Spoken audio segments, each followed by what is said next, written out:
back, viewers. I am Deeptin Purival and you're watching the Savera. And today we bring you the biggest heated argument of the decade. The argument is between US President Donald Trump and Ukrainian President Zelenskyy. In a shocking turn of events, tensions between Trump and Zelenskyy have escalated to a dramatic confrontation. Trump, who's known for his blunt approach, reportedly shouted at Zelenskyy, asking him to make a deal with Russia or face dire consequences. Let's in fact look at the whole video. Your country is in big trouble. Can I Wait a answer? minute. No. You've done a lot of talking. Your country is in big trouble. I know. You're not winning. You're not winning this. You have a damn good chance of coming out okay because of us. Mr. President, we are staying in our country, staying strong from the very beginning of the war. We've been alone, and we are thankful. I said thanks you haven't in been this alone. cabinet, you and not only alone. in this cabinet. We gave you, through this stupid president, $350 billion. We gave you military equipment, and you men are brave, but they had to use our military. What about if you didn't have our military equipment, if you didn't have our military equipment, this war would have been over in 2 weeks. If I didn't align myself with both of them, you'd never have a deal. You want me to say really terrible things about Putin and then say, "Hi, Vladimir, how are we doing on the deal?" It doesn't work that way. I'm not aligned with Putin. I'm not aligned with anybody. I'm aligned with the United States of America and for the good of the world. I'm aligned with the world, and I want to get this thing over with. You see the hatred he's got for Putin. It's very tough for me to make a deal with that kind of hate. He's got tremendous hatred, and I understand that, but I can tell you the other side isn't exactly in love with, him either. So it's not a question of alignment. I'm aligned with the world. I want to get the thing set. I'm aligned with Europe. I want to see if we can get this thing done. You want me to be tough? I can be tougher than any human being you've ever seen. I'd be so tough. But you're never going to get a deal that way. So that's the way it goes. All right, one more question. I want to respond to this. So look, for 4 years in the United States of America, we had a president who stood up at press conferences and talked tough about Vladimir Putin, and then Putin invaded Ukraine and destroyed a significant chunk of the country. The path to peace and the path to prosperity is maybe engaging in diplomacy. We tried the pathway of Joe Biden of thumping our chest and pretending that the president of the United States' words mattered more than the president of the United States' actions. What makes America a good country is America engaging in diplomacy. That's what President Trump is doing. Can I ask you? Sure. Yeah? Yeah. Okay. So he occupied our parts, big parts of Ukraine, parts of East and Crimea. So he occupied it on 2014. So during a lot of years, so I'm not speaking about just Biden, but those time was Obama, then President Obama, then President Trump, then President Biden, now President Trump, and God bless, now President Trump will stop him. But during 2014, nobody stopped him. He just occupied and took. He killed people. You know what the contact 2015. 2014. 2014 and 2014. 2014? Yeah. So I was not here. Yeah, but that's exactly right. Yes, but during 2014 till 2022, the situation the same. The people are been dying on the contact line. Nobody stopped him. You know that we had conversations with him, a lot of conversations, my bilateral conversation, and we signed with him. Me, like a new president. In 2019, I signed with him the deal. I signed with him, Macron and Merkel, we signed ceasefire. Ceasefire. All of them told me that he will never go. We signed him with gas contract.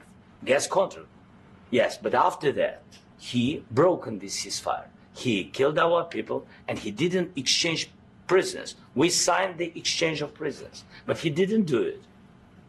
What kind of diplomacy, JD, you are speaking about? What do you mean? I'm talking about the kind of diplomacy that's going to end the destruction of your country. Yes, but if you Mr. President, with respect, I think it's disrespectful for you to come into the Oval Office and try to litigate this in front of the American media. Right now, you guys are going around and forcing conscripts to the front lines because you have manpower problems. You should be thanking the president for trying to bring an end to this conflict. Have you ever been to Ukraine that you say what problems we have? I have been to. Come once. I've actually watched and seen the stories, and I know what happens is you bring them on a propaganda tour, Mr. President. Do you disagree that you've had problems bringing people into your military? And do you think that it's respectful to come to the Oval Office of the United States of America and attack the administration that is trying to prevent the destruction of your country?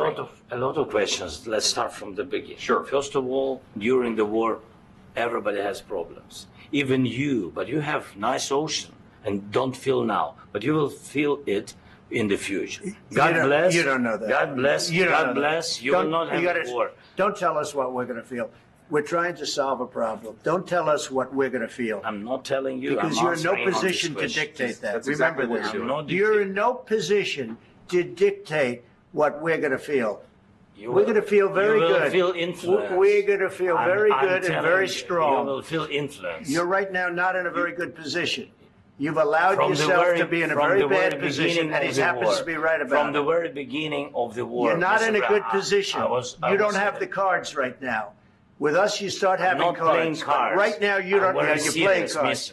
You're playing cards. You're gambling with the lives of millions of people. You're gambling with World War III. You're gambling with World War III.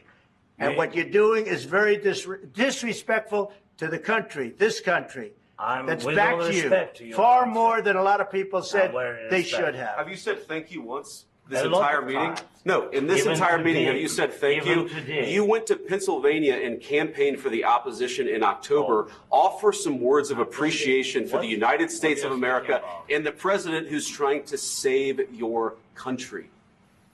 Please, you think that if you will speak very loudly about the war, He's not speaking loudly. He's not speaking loudly. Your country is in big trouble.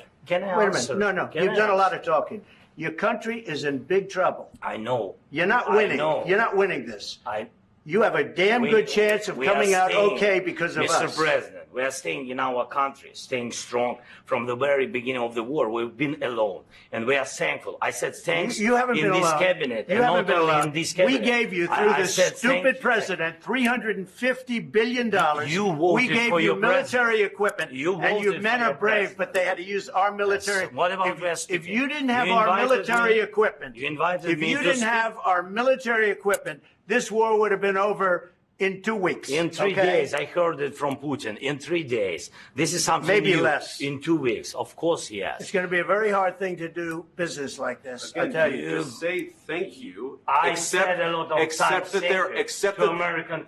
there are disagreements, and let's go litigate those disagreements rather than trying to fight it out in the American media when you're wrong. We know that you're wrong. But you see, I think it's good for the American people to see what's going on. I understand, sir. I think it's very important. That's why I kept this going so long. You have to be thankful. You don't have the cards. Thankful. You're buried there. Your people are dying. You're running low on soldiers. Listen, you're running low on soldiers. It would be a damn good thing. And then you tell us, I don't want a ceasefire. I don't want a ceasefire. I want to go and I want this. Look. If you could get a ceasefire right now, I tell you, you take it so the bullets stop flying and your men stop getting killed. Of course, we want to stop the war. But you're saying you don't want a ceasefire. But I said to you, I want a ceasefire. With guarantees. Because you'll get a ceasefire faster than an agreement. Ask our people about ceasefire, what they think. That wasn't with me. For you that wasn't with me. That was with a guy named Biden, who was not a smart person. That was with Obama. It was your president. Excuse me. That was with Obama, who gave you sheets, and I gave you javelins. Yes. I gave you the javelins to take out all those tanks. Obama gave you sheets. In fact, the statement is Obama gave sheets and Trump gave javelins. You got to be more thankful, because let me tell you, you don't have the cards. With us, you have the cards. But without us, you don't have any cards. One more question to Mr. Vice President. I'm sorry. It would be a tough deal to make because the attitudes have to change.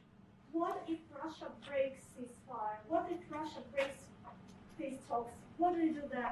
I understand that it's a heated conversation right now. What are you saying? She's asking, what if Russia breaks the ceasefire? What if anything? What if a bomb drops on your head right now? Okay? What if they broke it?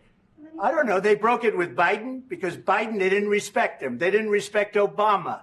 They respect me. Let me tell you, Putin went through a hell of a lot with me. He went through a phony witch hunt where they used him and Russia. You ever hear of that deal? That was a phony Hunter Biden, Joe Biden scam. Hillary Clinton, Shifty Adam Schiff. It was a Democrat scam. And he had to go through that. And he did go through it. We didn't end up in a war. And he went through it. He was accused of all that stuff. He had nothing to do with it. It came out of Hunter Biden's bathroom. It came out of Hunter Biden's bedroom. It was disgusting. And then they said, oh, the laptop from hell was made by Russia, the 51 agents. The whole thing was a scam. And he had to put up with that. He was being accused of all that stuff. All I can say is this. He might have broken deals with Obama and Bush, and he might have broken them with Biden. He did, maybe. Maybe he didn't. I don't know what happened. But he didn't break them with me. He wants to make a deal. I don't know if you can make a deal. The problem is I've empowered you to be a tough guy. And I don't think you'd be a tough guy without the United States. And your people are very brave. But you're either going to make a deal or we're out. And if we're out, you'll fight it out. I don't think it's going to be pretty, but you'll fight it out. But you don't have the cards. But once we sign that deal, you're in a much better position. But you're not acting at all thankful. And that's not a nice thing. I'll be honest, that's not a nice thing. All right, I think we've seen enough. What do you think? Huh? This is going to be great television, I will say that.